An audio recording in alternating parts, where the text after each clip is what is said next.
سوال یہ کہ بھائی یورپ میں کون سا تم اسلام دیکھتے ہو؟ ٹھیک ہے، مسلمان وہاں نہیں ہے، وہاں کے کفار کو مراد لے رہے ہو، لیکن وہ اسلام کے کس جو ہے حکم پہ عمل کرتے ہیں؟ کہتے ہیں وہاں انصاف ہے۔ ارے کون سا انصاف ہے بھائی؟ وہاں صفائی ستھرائی ہے، جتنا غلیظ قسم کے لوگ وہ رہتے ہیں، غلیظ طریقے سے کوئی نہیں رہتا۔ کئی تھوڑی بہت جو ہے جگہ کی صفائی وفائی کو دیکھ لو تو کیا مطلب ہو، بڑے اچھے ہیں۔ جتنی جو ہے گھٹیا تہذیب ان کی ہے، دنیا میں کہیں نہیں ہے، لاکھ گنا بہتر ہے مشرقی تہذیب ان مغربی تہذیب کے مقابلے میں۔ دیکھیے لیکن اخوان نے کیسا جو ہے نیریٹو چینج کیا۔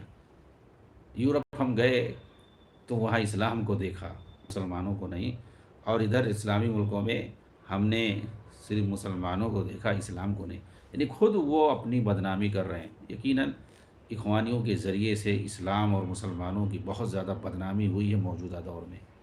ان خارجی تنظیموں کے ذریعے سے یہ لوگ صرف اور صرف دشمنوں کے ذریعے سے استعمال کیے گئے ہیں۔ تو ظاہر سی بات ہے اسی ٹائپ کے لوگوں نے یہ سوال کیا شیخ سے کہ جو اسلام کی جو اصل روح ہے وہ تو یورپ میں ہے، یہاں تو صرف مسلمان ہے، اسلام نہیں ہے، اسلام وہاں ہے۔ تو کہہ رہے ہیں اس پر آپ کیا کہیں گے؟ دیکھتے ہیں شیخ کیا جواب دیتے ہیں۔ ہاں، یہ جو گمراہ کن بیانیہ ہے، نیریٹو ہے، اس طرح کی باتیں لوگ کہتے ہیں۔ اس لیے آپ دیکھیے یہ لوگ جو ہے مسلم ملکوں کے جو حکمران ہیں ان کو کہیں گے طاغوت ہیں، یہ مرتد ہیں، یہ جو ہے امریکہ کے پٹھو ہیں، یہ یورپ کے غلام ہیں، اسرائیل کے غلام ہیں، ایسے ہیں ویسے ہیں، اور جو ان حکام کی بات مانے وہ جو ہے طاغوت ہے۔ سب کو یہ لوگ طاغوت ایک طرف سے، یعنی اسلامی ملکوں کو اور مسلم ملکوں کو، مسلمانوں کو یہ لوگ تو کافر اور طاغوت کہتے ہیں، ان کی برائی کرتے ہیں اور یہاں بغاوت کرتے ہیں، ملک کی تباہی کی دعا کرتے ہیں، اور تباہ کرنے میں یہ جو ہے صلیبیوں کو اور یورپین کو بلاتے ہیں باقاعدہ، جیسا کہ لیبیا میں ہوا، ٹیونس میں ہوا، مصر میں ہوا۔ یہ لوگ مسلمانوں کو مروانے کے لیے یورپ امریکہ کو بلاتے ہیں، عراق کو جیسے تباہ کرنے کے لیے بلایا گیا اور ان کے ساتھ مل کر کے وہاں تباہ کیا، اور پھر اس کے بعد اپنے بھائی عیسیوں کو جو ہے حوالے کر دیا پورا ملک تباہ کر کے۔ تو ان کا کام یہی ہے، روس کو بلا کر کے جو ہے سیریا کو تباہ کر دیا ان لوگوں نے، شیعوں نے۔ شیعہ جو ہیں اور اخوانی یہ سب ایک ہی فکر کے ہوتے ہیں، یہ اپنے ملک کی تباہی سوچتے ہیں۔ جتنے بھی سنی مسلم ملک ہیں سب کی یہ تباہی کی فکر رکھتے ہیں، اور کہتے ہیں کہ وہاں کے عوام اگر بغاوت کرتے ہیں، قتل و خونریزی کرتے ہیں، تو کہہ رہے ہیں، تو یہ لوگ کہتے ہیں کہ یہ نئی بیداری ہے اور ہم تحریکی ہیں اور ہم چاہتے ہیں کہ اس طرح کی بیداری آئے۔ بیداری کون سی بیداری؟ مطلب تباہی۔ تو مسلم ملکوں میں تباہی آتی ہے تو یہ اس کو کہتے ہیں یہ نئی بیداری ہے، نئی بیداری آ رہی ہے اور ہم اس کو پسند کرتے ہیں۔ یقیناً جہاں جہاں قتل و غارت گری ہوتی ہے، تباہی کے دہانے پہ ملک پہنچ جاتا ہے تو ان کے یہاں بہت اچھا ہے، اور جو ملک ان کے یہاں خوشحال ہوتا ہے، خوشحالی جہاں پر ہوتی ہے، امن و امان ہوتا ہے، تو کہیں گے یہ لوگ جو ہے صحیح نہیں ہیں، یہ لوگ اسرائیل کے ایجنٹ ہیں، امریکہ کے ایجنٹ ہیں، یہ لوگ طاغوت ہیں۔ ان کو جو ہے ان تحریکیوں کو، اخوانیوں کو امن و امان، سکون نہیں پسند ہے، کہیں پر فساد ہو، قتل و غارت گری ہو تو بہت پسند ہے ان کو۔ تو شیخ نے جواب دیا جو یہ کہتے ہیں کہ یورپ میں اصل اسلام کی روح باقی ہے اور مسلم ملکوں میں صرف مسلمان ہیں، اسلام نہیں ہے۔ اس طریقے سے ایک طرح سے اگر دیکھا جائے تو اس کے اندر مسلمانوں کی تکفیر ہے پورے طور پر، جیسا کہ سید قطب اخوانیوں کے سرغنہ پورے مسلمان سماج کو جو ہے وہ اس کی تکفیر کرتے تھے، اور جو ہے امریکہ کے گود میں پلتے تھے اور معصونیت میں جا کر کے شامل ہوتے تھے یہود و نصارہ کے ساتھ۔ تو ان لوگوں کا یہی حال ہوتا ہے۔ تو شیخ نے کہا ہے اس کے جواب میں کہ یہ گمراہ کن بات ہے، اس کا کوئی مطلب نہیں، یہ برائی کی دعوت ہے۔ اسی طرح کے لوگ یہ بھی کہتے ہیں یہاں مسلمان رہتے ہیں مگر اسلام نہیں ہے، وہاں اسلام ہے مگر مسلمان نہیں۔ یہ بہت ہی قدیم عبارت ہے، اسے محمد عبدہ نے کہا تھا۔ محمد عبدہ یہ بھی اخوانیوں کے یہاں بہت بڑے عالم گزرے ہیں۔ ہاں، حالانکہ یہ کیا تھا، انگریزوں کا یہ پٹھو تھا۔ مصر کے اندر جب انگریزوں کی حکومت تھی تو انگریزوں کی طرف سے ملک کا جو ہے مصر کا مفتی بنایا گیا تھا، اور بہت بڑا عقل پرست، معجزات کا انکار کیا ہے اور بہت ساری جو ہے حدیثوں کا انکار کیا ہے، تو یہ جو ہے انگریزوں کا پٹھو آدمی تھا۔ اور اس سے بڑا سرگنا جو ہے کیا جمال الدین افغانی، تو جمال الدین افغانی ہو، محمد عبدہ ہو، یہ سارے کرپٹ قسم کے لوگ تھے، مسلمانوں کو تباہ کرنے کی اسکیمیں بتاتے تھے یہ، اور سب سے پہلے عوام کو گمراہی کی طرف لاتے تھے، ان کو جو ہے حکومت سے بغاوت کرنے پر ابھارتے تھے۔ جی ہاں، یہ انگریزوں کی طرف سے باقاعدہ ان کا سیٹ اپ کیا گیا تھا۔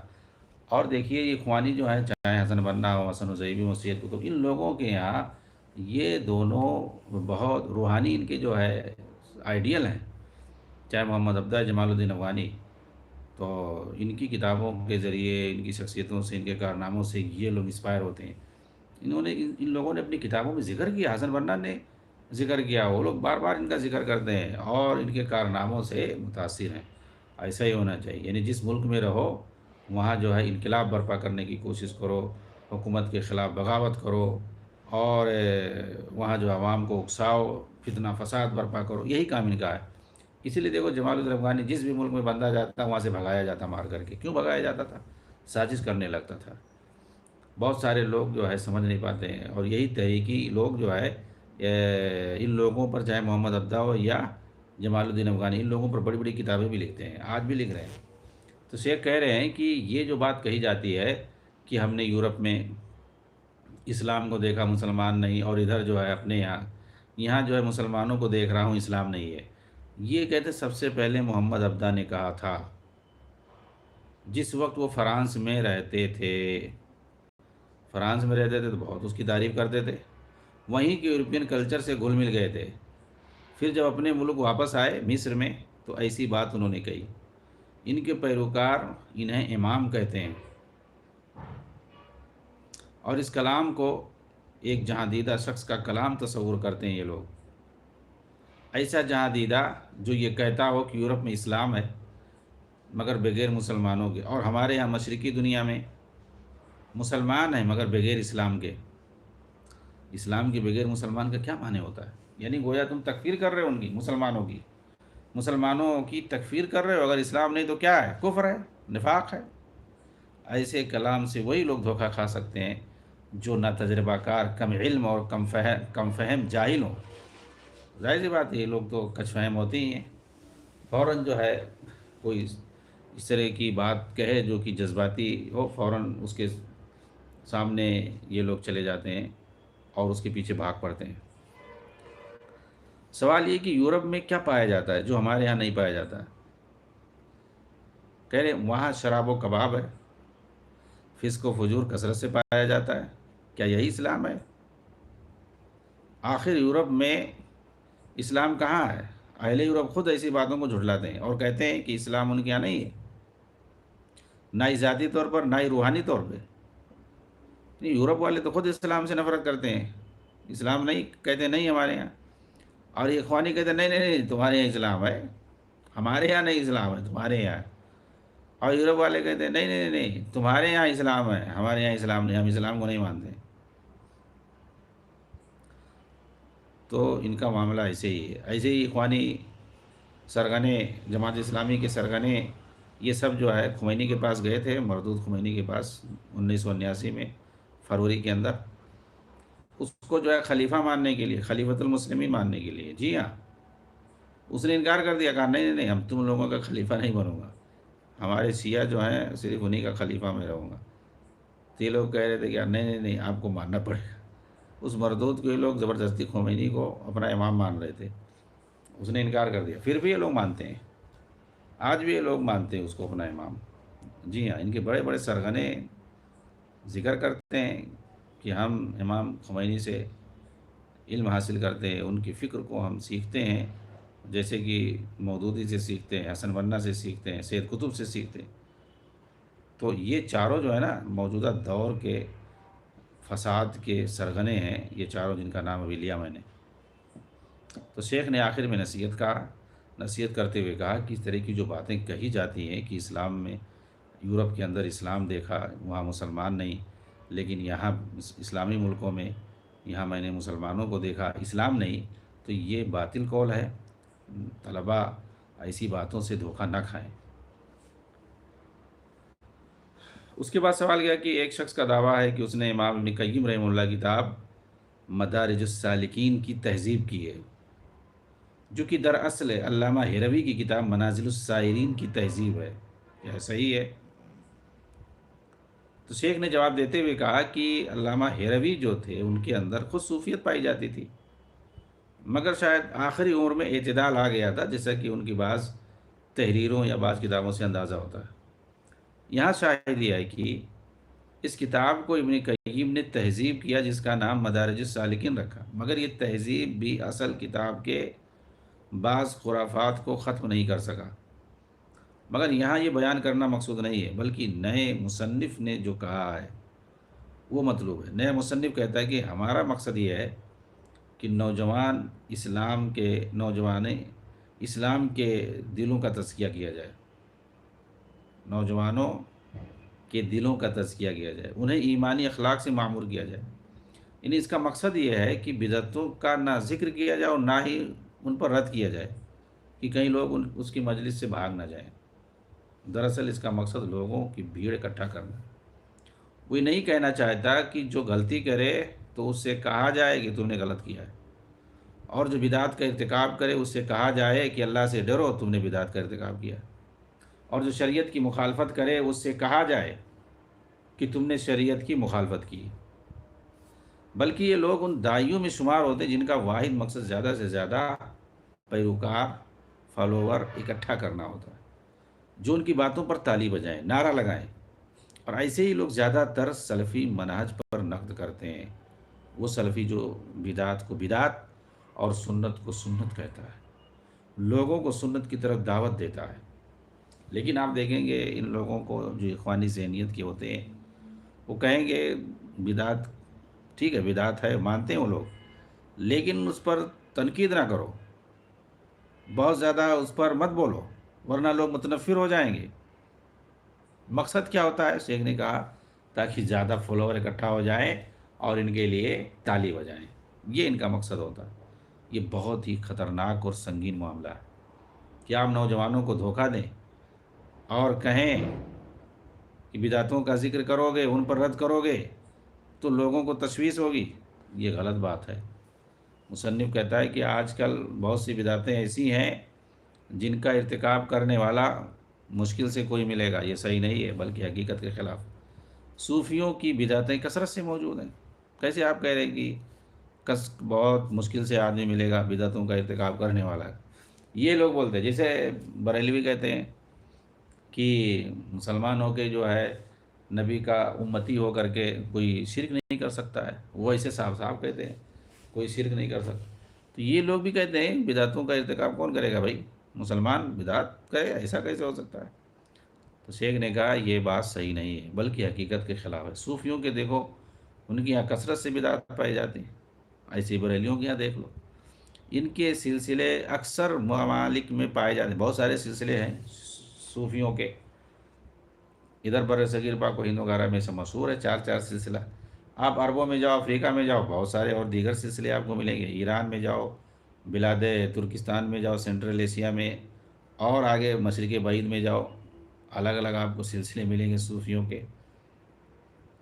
اور شیعوں میں بہت سارے، باطنی فرقوں میں بہت سارے سلسلے ہیں۔ تصوف سب کے یہاں پایا جاتا ہے، اہل حدیث سلفیوں کو چھوڑ کر کے۔ یہ گھٹیا تصوف جتنے بھی فرقے، جتنی بھی جماعتیں ہیں،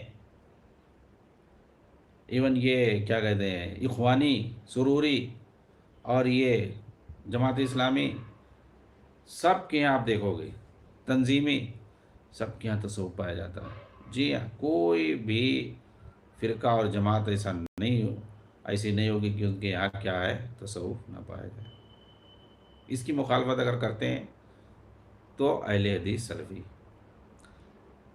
اسی طرح سے کہتے ہیں کہ ان کے سلسلے اکثر ممالک میں پائے جاتے ہیں، ان کی مجلسیں ہوتی ہیں، صوفیوں کے بڑے بڑے مشائخ ہوتے ہیں۔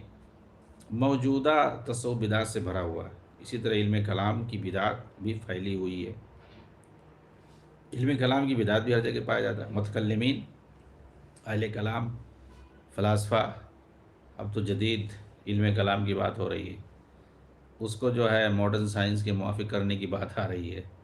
ہاں، جو کہ گمراہی کا سلسلہ ہے، اور اس کے ذریعے سے عقائد کو تباہ کیا جاتا ہے مسلمانوں کے۔